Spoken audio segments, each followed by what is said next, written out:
اور فرمایا بے شک عالم دین کے لیے زمین و آسمان کی مخلوق یہاں تک کہ مچھلیاں سمندر میں مغفرت طلب کرتی ہے کہ اللہ ان علماء اکرام کو معاف فرما۔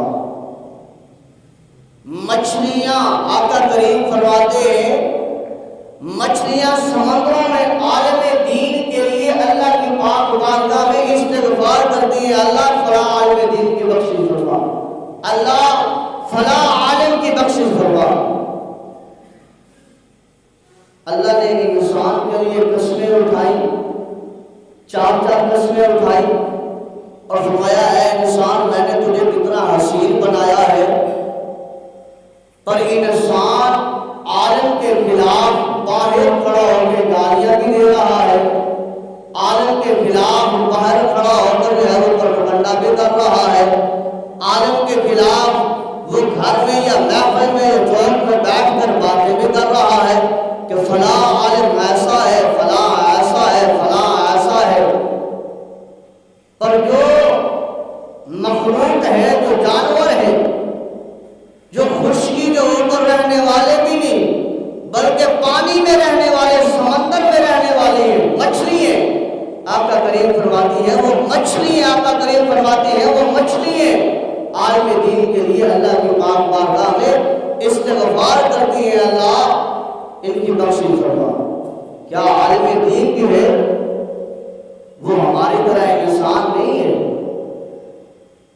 کیا ان سے جو ہے وہ خطا سرزد نہیں ہوتی؟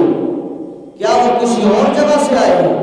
نہیں، یاد رکھ لیجیے کہ اس روئے زمین پر، اس کائنات میں صرف اور صرف دو جماعتیں ایسی ہیں جن کو اللہ تبارک و تعالی نے معصوم کہا ہے، گناہوں سے پاک ہے، صرف دو جماعتیں، وہ انبیاء اکرام علیہ السلام کی جماعت ہے، دوسری فرشتوں کی جماعت ہے۔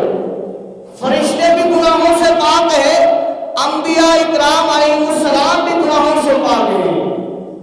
باقی اگر کوئی غوث ہے، قطب ہے، ابدال ہے، جتنا بڑا مرجع مفکر ہے، محدث ہے، مفتی ہے، عالم ہے، قاری ہے، جو ہے وہ گناہ کر سکتا ہے، گناہ اس سے ہو سکتا ہے، گناہ اس سے سرزد ہو سکتا ہے، وہ ہماری تمہاری طرح ہوتا ہے۔ تو لہذا اللہ تبارک و تعالیٰ کی مخلوق مچھلی ہے، اس کے لیے اللہ کی پاک بارگاہ میں توبہ کرتی ہے، اللہ اس عالم دین کی بخشش فرما۔ تو انسان کیا کرتا ہے؟ اور حدیث مبارکہ